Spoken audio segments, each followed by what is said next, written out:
reunidos mais uma vez em nome do Senhor. Estamos aqui reunidos para darmos honra e glória àquele que nos criou e nos salvou. Nós fomos chamados para isso, fomos criados e salvos para esse propósito, para estarmos com o Senhor, para louvarmos o Senhor, para agradecermos o nome do Senhor. Hoje nós tivemos no povoado de Grota, no enterro, velório e enterro da nossa irmã Geru. Geru serviu a Deus do jeito dela nesses últimos anos, e ela, meus amados irmãos, demonstrava grande fé, uma fé impressionante, que não era manifesta como nós, indo aqui e acolá, porque ela estava numa cama, estava acamada, mas uma fé, meus amados irmãos, que fortalecia qualquer um de nós que estamos aqui em plena atividade em nossas igrejas. É perceptível que a fé age, mas a fé não é simplesmente ação, ela é também convicção. E o que eu acho interessante é que a irmã Geru tinha grande convicção, era uma mulher convicta, alguém que tinha certeza da salvação, uma certeza que nós não encontramos em todas as pessoas que estão ocupando os bancos das igrejas. Então a convicção de salvação que ela tinha era uma convicção, meus amados irmãos, que realmente nos inspirava e nos fazia entender o que era a vida cristã. Eu não sei calcular bem, eu não sei dizer aqui precisamente, mas acho que tem um mês, isso não, tem menos de um mês, eu e o Romeu estivemos ali, nós fizemos um culto breve, não demoramos muito, nós louvamos ali 2, 3 hinos, os hinos que ela gostava muito, né, foi na cruz, também deixa a luz do céu entrar, e depois ministramos uma palavra, meus familiares estavam ali, e mais uma vez, ali, muito debilitada, meus amados irmãos, mais uma vez ela demonstrou convicção de salvação, tentando expressar corporalmente, mesmo sem conseguir, mas tentando expressar corporalmente fé, vontade de louvar. No aniversário dela esse ano, ela cantou, colocaram o microfone na boca dela e aproximaram da boca dela aqui, ela cantou e cantou convictamente. Então é um tipo de convicção que nós devemos ter. Eu louvo a Deus então pela vida da irmã Geru. Ela partiu, já está com o Senhor, ela já se encontra nesse momento no lugar que a Bíblia diz que é o lugar dos cristãos, daqueles que seguem a Jesus Cristo, daqueles que seguem a Jesus Cristo, daqueles que estão lavados e remidos no sangue de Jesus Cristo. Então ela já se encontra com o Senhor.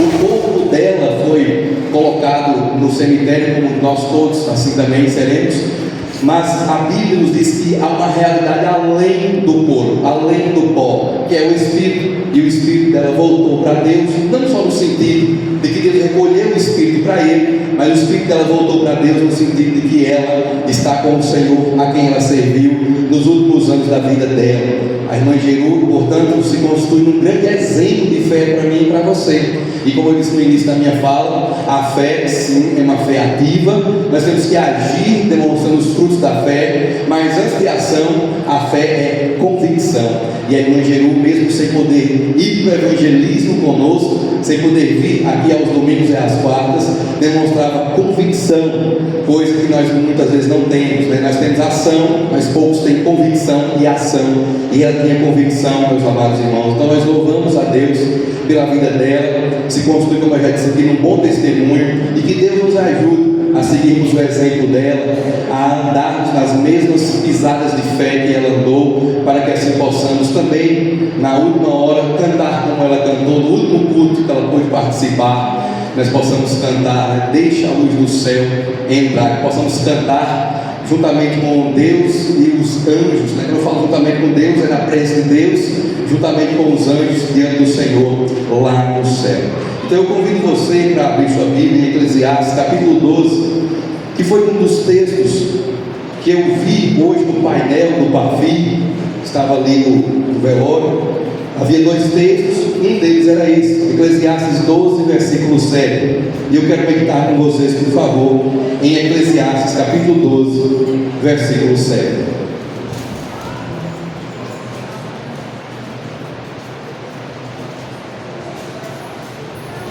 Eclesiastes capítulo 12, versículo 7.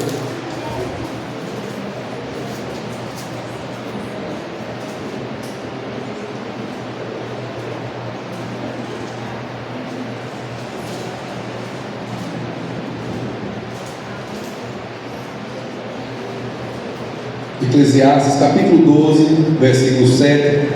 Vou dar um tempinho até todos encontrarem. Eclesiastes capítulo 12, versículo 7.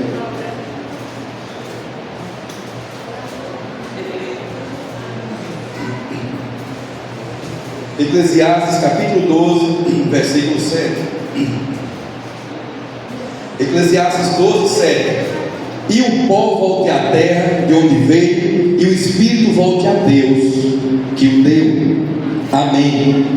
O texto nos diz que o pó voltará à terra. É interessante que nesse texto aqui, Salomão nos diz que nós somos pó. Ele não diz que o corpo volte ao pó, ele diz que o pó volte à terra como era. Quando Salomão diz como era, ele nos remete aqui ao Gênesis, no tempo da criação. A Bíblia diz que Deus criou Adão a partir do pó da terra. Foi dessa forma que milagrosamente Deus trouxe o primeiro homem à existência. Do pó da terra Deus formou Adão. Portanto, todos os demais seres humanos que vieram depois de Adão também são pó. A constituição de Adão é pó, a nossa também. Salomão diz que quando o homem morre, quando a mulher morre, eles voltam ao pó como era, diz aqui o texto, e o espírito volta a Deus que o deu. Perceba que ele diz assim, volte à terra de onde veio, indicando nossa origem, sim, miraculosa, porque Deus fez do pó da terra um ser humano, mas ao mesmo tempo frágil, porque nós somos pó, e ao pó um dia tornaremos. É interessante que o ser humano vem do pó, é pó e volta ao pó. Pó do passado, pó do presente e pó do futuro. Então perceba que nós somos apenas pó. Quando a Bíblia diz que nós somos pó, significa que nós viemos do barro, do chão. Nós somos uma criação na criação. Havia a criação de Deus, e dentro da criação, Deus fez essa criação perfeita que sou eu e você. O ser humano, a coroa e a glória da criação de Deus. O ser humano, ao mesmo tempo que é exaltado, é a coroa da criação de Deus, ele é frágil, ele é pó. Deus o coroou com uma honra que não tem na criação. Ninguém é como o ser humano. Os animais não são como os seres humanos. Sol, lua e estrelas são maiores do que nós, mas não são a imagem e a semelhança de Deus, mas nós somos a imagem e a semelhança de Deus. Só que o texto nos diz que nós somos pó, e à terra voltaremos, porque de lá nós viemos, dela fomos tomados. Salomão nos relembra aqui o fim da vida, que é um retorno àquilo que nós éramos lá no princípio da criação.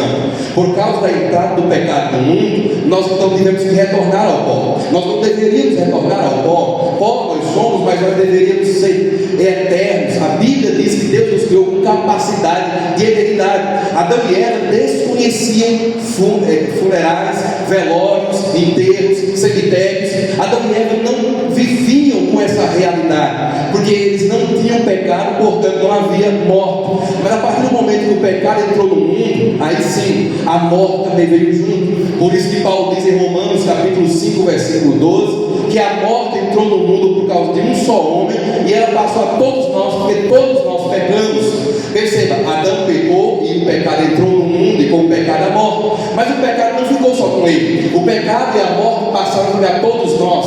E assim como o pecado veio a nós, também a morte veio a nós. Então todos nós morremos, porque a Bíblia diz que o salário do pecado é a morte. Nós envelhecemos e morremos por causa do pecado. Salomão diz que o pó volte à terra de onde veio, e o Espírito volte a Deus que o deu. Quando ele diz que o Espírito volta a Deus, não significa que todo mundo que morre está salvo. Não interpreta esse versículo assim, porque não é isso que ele quer dizer. Não quer dizer que o Espírito de todo mundo que morre vai para o céu. A expressão que o Espírito volte a Deus que o deu, quer dizer que Deus toma o Espírito humano porque é dele. A morte é isso, é a separação do corpo e da alma. Quando Deus tira o fôlego de vida do ser humano, fica só o corpo, e o corpo não tem vida. O corpo em si mesmo precisa de algo que é inanimado, ou seja, de algo que é animado, ou seja, de algo que tem ação, de algo que movimenta o corpo. O corpo em si não tem movimento, tanto é que quando ele morre, ele fica lá caído. Onde a pessoa morre, ali ela fica, e é preciso que outros cheguem ali, peguem a pessoa e levem para todo o procedimento que os irmãos conhecem muito bem, até chegar no velório. Portanto, o corpo em si não tem movimento. É preciso que dentro dele se mova algo, o levando à ação. E assim nós temos o ser humano na sua forma integral, corpo e alma. É por isso que nós crentes esperamos a ressurreição, porque nossos irmãos, como a irmã Giru, por exemplo, ela já está no céu, só que o corpo dela não está no céu, o corpo dela está lá no cemitério do povoado de Tabatinga, onde nós deixamos hoje. O corpo dela não subiu ao céu, está ali esperando a ressurreição. E o que é a ressurreição? É o reencontro, quando o espírito e o corpo de novo se encontrarem para viver aí sim por toda a eternidade. Nós voltaremos então a ser seres humanos inteiros, integrais. Hoje você e eu estamos inteiros. Na morte nós somos separados. A morte separa o ser humano de si mesmo. Ele perde sua parte imaterial que vai para Deus, no sentido de que Deus toma para si, e o corpo é enterrado pelas pessoas. Na ressurreição, corpo e alma voltam a ser um ser humano só, um ser íntegro, integral, e você e eu então voltamos a ser seres humanos completos.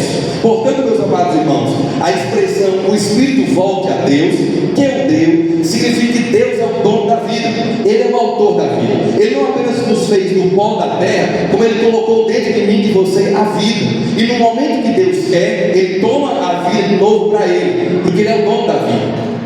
Você e eu não somos donos da nossa própria vida. Nós não podemos dizer assim: eu morrerei tal dia. Quando a pessoa quer partir desse mundo por meio de suicídio, mas não é o dia dela, qualquer coisa acontece, mas ela não morre. Alguém chega na hora, corta a corda, toma a faca na mão, tira os remédios da mão. Quando a pessoa quer morrer, nem ela mesma consegue ir antes do tempo. Ou seja, Deus é quem toma a vida, porque foi Ele quem deu a vida. Deus deu vida a todos os seres vivos, e o ser humano é um ser vivo. Ele ganhou vida também de Deus. Salomão diz que o Espírito volte a Deus, que o deu. E ele diz isso aqui depois de descrever para mim e para você a velhice. A partir do versículo 1, Salomão até o versículo 6, que é o versículo anterior ao que lemos, descreve para mim e para você o que é a vida humana, e como ela é frágil, e como nós temos que nos converter antes de morrermos. No versículo 1 ele diz: lembre-se do seu Criador nos dias da sua mocidade, antes que venham os maus dias e cheguem os anos em que você dirá: não tenho neles prazer. Quando Salomão diz isso, é claro, primeiramente se dirige aos mais jovens que ele, mas não unicamente, ele se dirige a todos nós. Salomão diz aqui que nós temos que nos converter o quanto antes. Por isso que ele fala: lembre-se do seu Criador nos dias da sua mocidade. Quanto mais nova uma pessoa se converter, melhor. Quanto mais cedo nós nos lembrarmos de Deus, ou seja, quanto mais cedo nós entrarmos numa aliança com Deus, nos voltarmos para Deus, nos entregarmos a Deus, melhor é. E Salomão diz o seguinte: jovem, não pense que você será jovem por toda a eternidade. Não pense que há uma fonte da juventude em que você se jogará toda vez que estiver envelhecendo e voltará a ser jovem. Isso não existe. Isso é ilusão, isso é desenho, criação. A realidade é que todos nós estamos envelhecendo. A realidade é que você e eu contamos casos, aí dizemos assim: rapaz, tal coisa e tal coisa. Aí alguém fala assim: vixe, tem 10 anos isso, hein?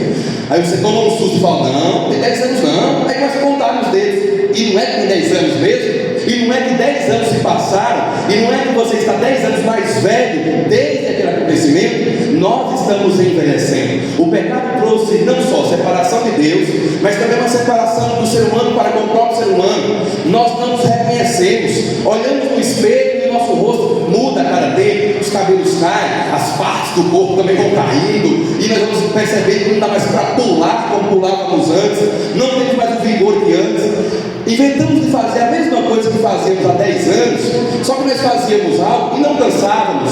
No máximo 30 minutos cansados, 30 minutinhos, 15 minutinhos e já estávamos novos novamente. Agora fazemos a mesma coisa e precisamos de 5 dias para o que 30 minutos resolvia. Portanto, nós estamos envelhecendo e percebendo que as coisas estão chegando na nossa vida devagarzinho e nós mesmos nos assustamos. É um medicamento que entra aqui, é um auxílio que entra por lá, os óculos chegam até o rosto, as vistas já não são mais as mesmas, as pessoas começam a conversar perto de nós e as conversas já não são mais legais. Aquela comida que antes trazia prazer, você percebe que não traz mais prazer, e percebe então que as coisas vão passando, as relações sexuais então vão diminuindo, o intervalo entre uma e outra aumentando, e você percebe que a vida está indo e não consegue segurar. é como água entre os dedos, é como o vento que você e eu não conseguimos deter. Salomão então diz que nós estamos envelhecendo, e ele diz: lembre-se do seu Criador nos dias da sua mocidade, antes que cheguem os dias difíceis, em que você dirá: não tenho neles prazer. Perceba como Salomão descreve a velhice.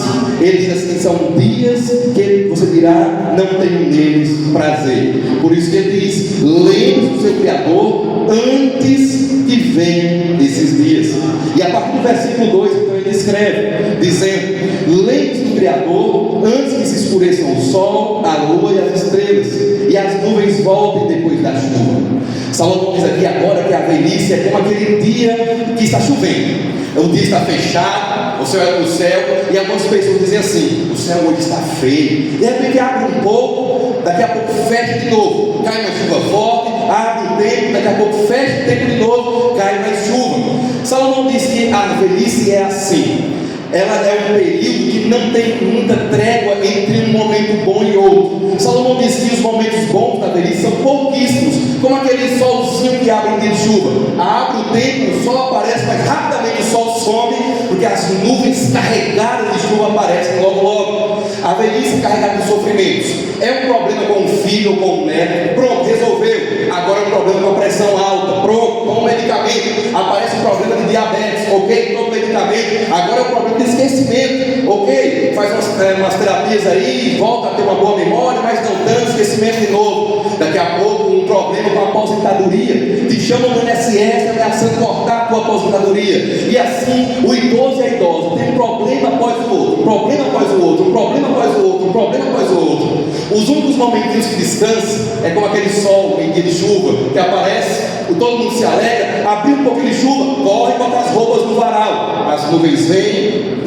deságua a chuva, corre, pega as roupas do varal, o tempo fechou, choveu de novo. Salomão diz que o sol, a lua e as estrelas vão se escurecer e as nuvens voltarão depois da chuva. O que ele quer dizer é que os dias de velhice são sombrios, problemas, dificuldades, limitações. É assim que é a vida da velhice. Salomão diz: olha, eu estou nessa fase, e eu descrevo para vocês, é problema atrás de problema, é dificuldade atrás de dificuldade, não tem nada fácil, são dias sombrios, a solidão aumenta, parece que ninguém mais nos quer por perto, parece que somos um peso para todos, ninguém mais tem prazer em nós. Salomão diz: olha, é um tempo de muita limitação, não posso mais me levantar e pegar a água que eu queria, eu tenho que pedir a outra pessoa para pegar a água que eu queria. São tempos sombrios de Salomão, tempos de pavor, de medo. Eu tenho medo de cair, eu tenho medo de morrer, eu tenho medo disso, tenho medo daquilo, tenho medo de ser abandonado. Salomão diz que a velhice são como aquele dia de chuva, aqueles dias em que chove, abre o tempo e fecha de novo, chove, abre o tempo e fecha de novo. E ele diz que o sol, a lua e as estrelas não dão mais o seu brilho. E ele segue no versículo 3: lembre-se do seu Criador antes do dia que tremerem os guardas da casa, os seus braços, as forças dos braços se vão. Salomão diz que uma pessoa idosa não pode mais se defender. Se entra um ladrão na casa dela, ela não pode mais sair no tapa com o ladrão, não pode mais embolar com o ladrão, porque as forças dos braços já não estão mais presentes, porque os guardas da casa estão tremendo. E se curvarem os homens que no passado eram fortes, as suas pernas. Ele compara as pernas do ser humano aqui com homens fortes, e ele diz que as pernas agora não estão mais inteiras, não estão mais firmes, as pernas agora estão dobradas, indicando agora um encurvamento das pernas, uma perda de força, indicando agora que as pernas que no passado eram fortes já não são mais. Eu me lembro do meu pai subia nas casas como um gato. O pai estava aqui embaixo, daqui a pouco o pai estava lá em cima, daqui a pouco estava embaixo de novo. Peçam a ele para subir na escada hoje. As pernas não aguentam mais, as pernas estão se curvando, e a cada vez que eu o visito, ele diz que as pernas dele não são mais as mesmas. 77 anos, as pernas estão indicando que não são mais as pernas de 18 anos, de 20 anos, de 30 anos, de 35 anos, de 40 anos. Salomão diz que as pernas estão curvas, elas se curvaram. E ele diz mais, no versículo 3 ainda: e cessaram os moedores da boca, porque a serem poucos. Os dentes vão enfraquecendo, caindo um a um. E você precisa então da famosa dentadura, ou a chapa, como alguns chamam também, ou a prótese dentária, que é um nome mais bonito, mais civilizado. Salomão diz que os dentes vão caindo, os moedores da boca são poucos, e eles vão cessando, vão acabando, e se escurecerem os que olham pelas janelas, os seus olhos. Ele diz que na boca e nos olhos as limitações chegam. A boca quase não se abre mais, e quando abre, que dá um sorriso, não tem mais os dentes. Daqui a pouco aparece como uma prótese dentária, uma chapa, que não são os dentes originais. Aqueles dentes originais já se foram. Os dentes de roer osso já roeram muito osso na vida, e agora eles mesmos, sendo ossos, já se acabaram. E Salomão diz mais: e os olhos vão enfraquecendo. Ele compara os olhos com uma pessoa olhando pela janela. O alcance inicial é bem longe. Daqui a pouco o alcance vem, e quem está na janela não é mais reconhecido. Uma vez me aproximei de um idoso para evangelizá-lo, e ele me conhecia muito bem. Eu falei: lembra de mim? Ele: não. Eu dei um passo à frente. Lembra de mim? Ele olhou e disse: não. Aí deu outro passo à frente. Lembra de mim agora? Ele disse: não. Eu cheguei bem pertinho. Ele olhou e disse: eu conheço as aparências. Está me parecendo fulano, mas não sei se é. Meu filho, vai me desculpando, mas eu não enxergo mais como antes. Percebe? Salomão diz aqui: os dentes, os moedores são poucos, vão acabando, e vão se escurecendo os que olham pelas janelas, os olhos. Versículo 4: faça isso antes que as portas da rua se fechem, e o ruído das pedras do moinho se torne difícil de ouvir, os ouvidos. A audição diminui. E ele continua: quando você se levantar a voz das aves, e todas as harmonias, filhos da música, começarem a desaparecer. O que seria levantar a voz das aves? O sono fraco, o sono leve, como se diz. Salomão diz que o canto de um pássaro pode acordar um idoso, porque o sono dele não é mais como antes, não é mais sono reparador, não é mais um sono de noite até o outro dia, meio-dia, mas é um sono leve, é um sono que o simples cantar de um pássaro pode acordar. E ele continua dizendo no versículo 5: quando você tiver medo do que é alto e se espantar no caminho, quando florescer como a amendoeira e o gafanhoto lhe for um peso, e quando perder o apetite. Então vamos lá. No início do versículo 5, medo do que é alto, medo de altura. 3 degraus assim, ó, 3 degraus como tem aqui, 1, 2, 3, já não são mais tão fáceis de você ir e vir. Alguém jovem chega e joga a perna aqui em cima e dá um salto só. Uma pessoa que está muito avançada na idade, com as pernas curvas, precisa de alguém para ajudar. Então, medo de altura. Se espantar no caminho. O que é se espantar no caminho? Não tem mais a mesma convicção, segurança de ir na casa do filho. Quando você é mais jovem, você vai na casa do meu filho, pega o carro e vai. A idade então vai chegando, e você pega o seu filho mais novo, que está em casa, e leva na casa do seu irmão mais velho, já sai do banco do motorista para o banco do passageiro. Daqui a pouco você olha para o giro da casa do seu filho, diz: eu vou lá, corre a pé. E você caminha, diz: parece que meu filho mora mais longe agora. Meu filho parece que morava mais perto. Parece que a casa dele antes era muito mais perto. Sabe que ele mudou de casa? Não é que o seu filho mudou de endereço, não é que o seu neto mudou de endereço, é a idade chegando. E o medo do caminho também chega. O caminho é longo e o espanto é normal. Quando florescer, com a amendoeira. A amendoeira, quando estava madura, ela florescia e ficava branca. Salomão compara aqui os cabelos brancos como as flores da amendoeira que estão florescendo. Salomão diz assim: olha, você se tornará como uma amendoeira, ou seja, de longe verão o seu branquinho, os seus cabelos vão embranquecendo, e ainda que você pinte, chegará um momento que não terá mais como pintar, e esses cabelos brancos vão aparecer. E ele continua: e o gafanhoto lhe for um peso, as forças vão embora, e quando você perder o apetite. Perder o apetite aqui é o significado tanto de comer, né, de você se alimentar, perder o paladar, como também do apetite geral, o apetite pelas diversões,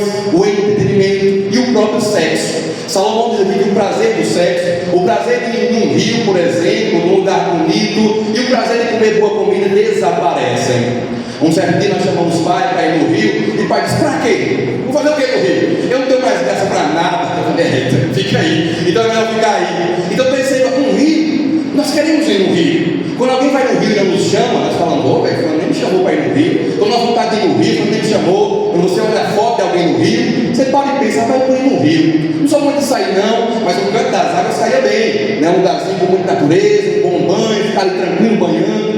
Mas chegará um manhã o canto das águas será mais prazeroso, a boa comida não será mais prazerosa, o gosto da boca não é mais o mesmo, e a vida sexual também não será mais prazerosa, porque o vigor, a vitalidade do corpo do homem e da mulher vão se acabando, e a prática sexual também vai se acabando. E Salomão então diz: porque o ser humano vai à morada eterna, e os pranteadores andarão rodeando pela praça. Lembre-se do seu Criador, antes que se rompa o fio de prata, se despedace o copo de ouro, quebre o cântaro junto à fonte e se desfaça a roda junto ao poço. Salomão diz que nós vamos à morada eterna. A expressão morada eterna que aparece aqui significa o mundo dos mortos. Ele não está se referindo aqui ao céu, ele não quer dizer bem o céu propriamente dito. Quando Salomão fala morada dos mortos, ele quer distinguir da morada dos justos, ou dos vivos, perdão.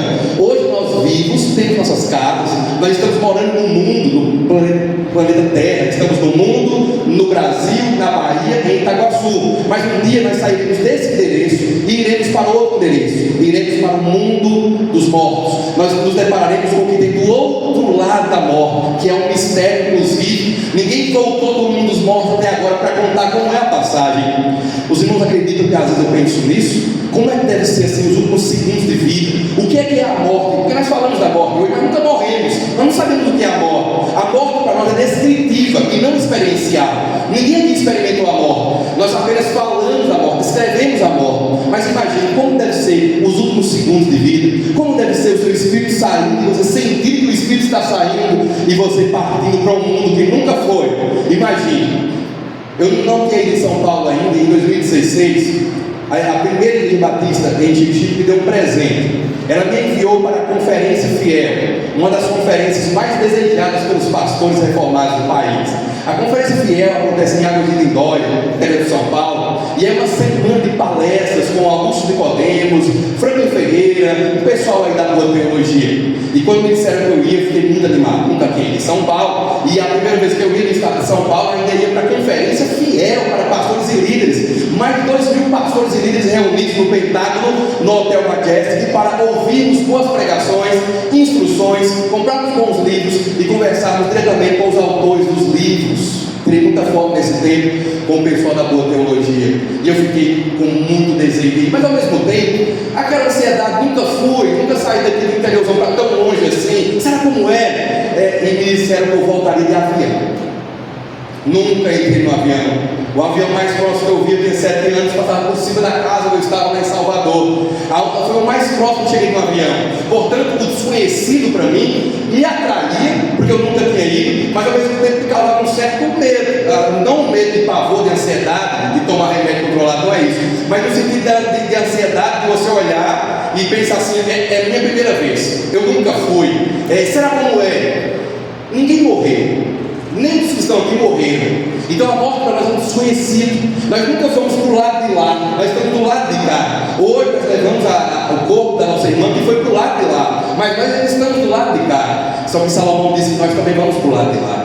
Ele diz que o ser humano vai à morada eterna, e os pranteadores andarão rodeando pela praça. Os pranteadores que Salomão se refere aqui eram homens e mulheres que eram pagos na época dele para fazerem barulho no velório. Eram mulheres que choravam, eram pagas para chorar, e elas faziam todo o cerimonialismo. Mas não pense que elas eram falsas, não. Elas eram como que o perfil hoje em dia, no serviço funerário, né? Então elas estavam ali presentes para preparar tudo e também para darem vamos dizer assim, ar de velório ao velório. Elas choravam, elas faziam todo, no bom sentido da palavra, todo o escândalo de um velório, gritavam, choravam, e então as pessoas sabiam que naquela casa tinha um velório. Antes da pessoa morrer, os pranteadores ficavam dando voltas próximo à casa da pessoa, só esperando a hora.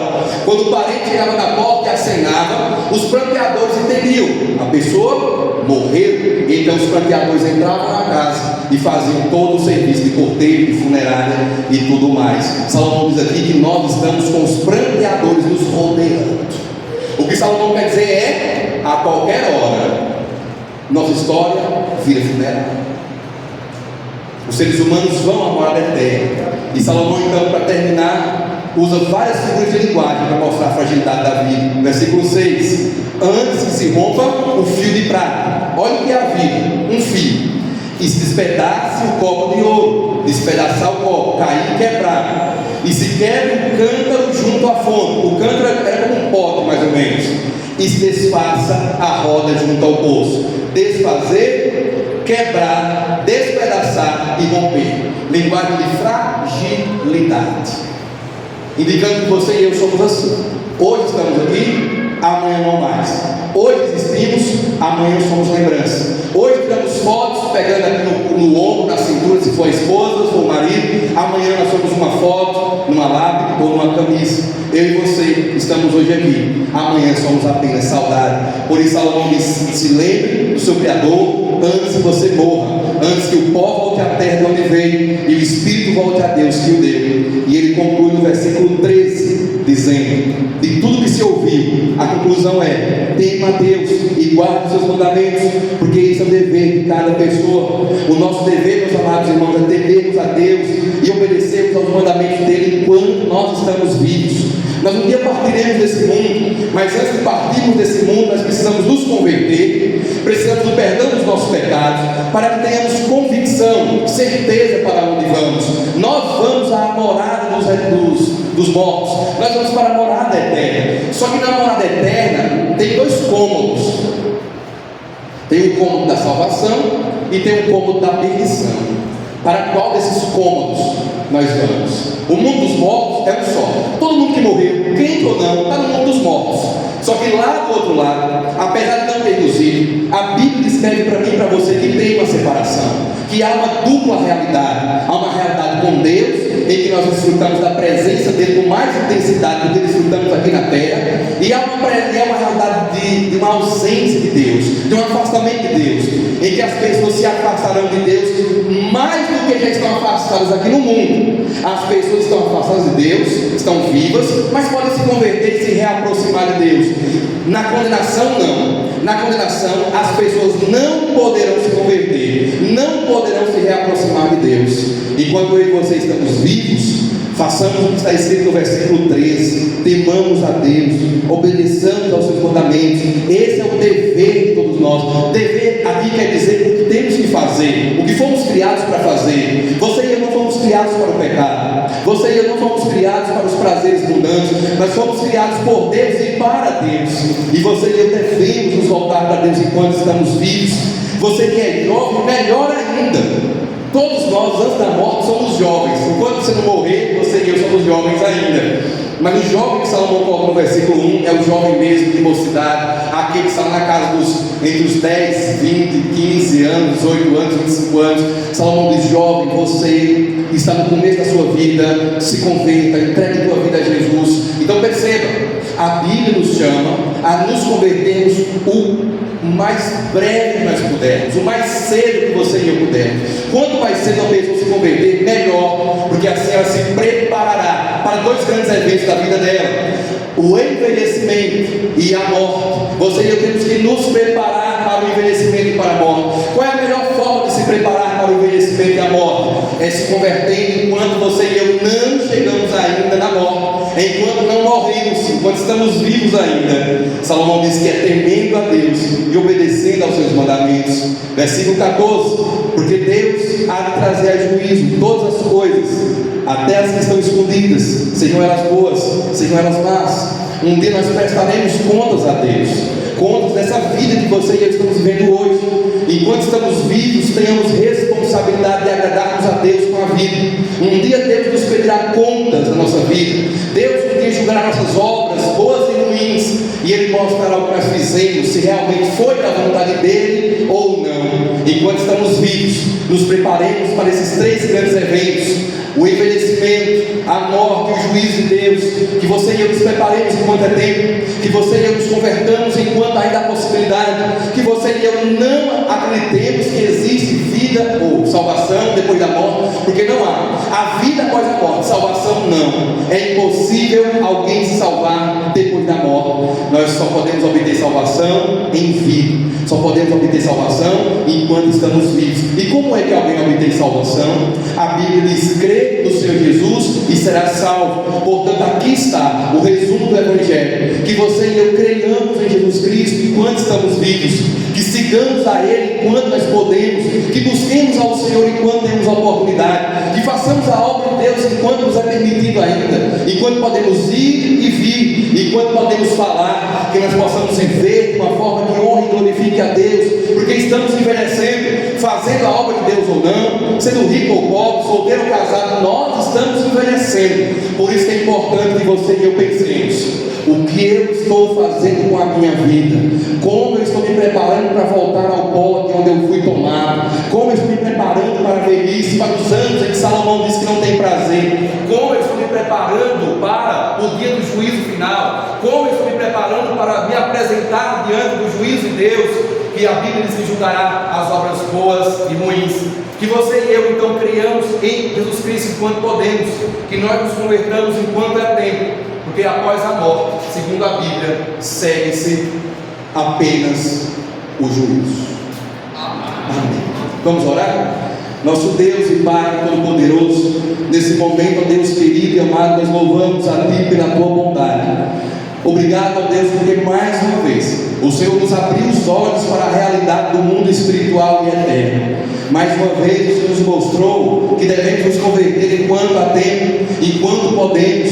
Mais uma vez o Senhor nos deu uma chance, ó Deus, para realmente nos achegarmos ao Teu Filho Jesus Cristo. Pai, muito obrigado porque o Senhor nos falou verdades eternas.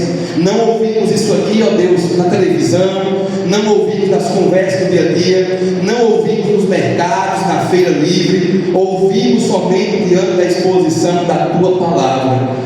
Por isso que nós te agradecemos, Senhor, porque tem a Tua Palavra aqui no nosso meio, sendo explicada e aplicada no poder do Espírito Santo. Obrigado, ó Deus, porque o Senhor nos exorta, nos alerta, nos abre os olhos para enxergarmos a realidade do mundo em que vivemos.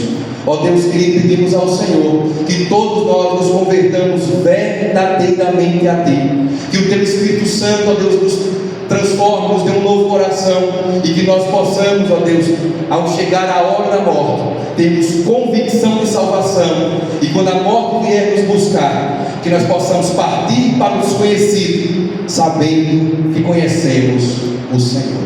Amém. Em nome de Jesus, amém.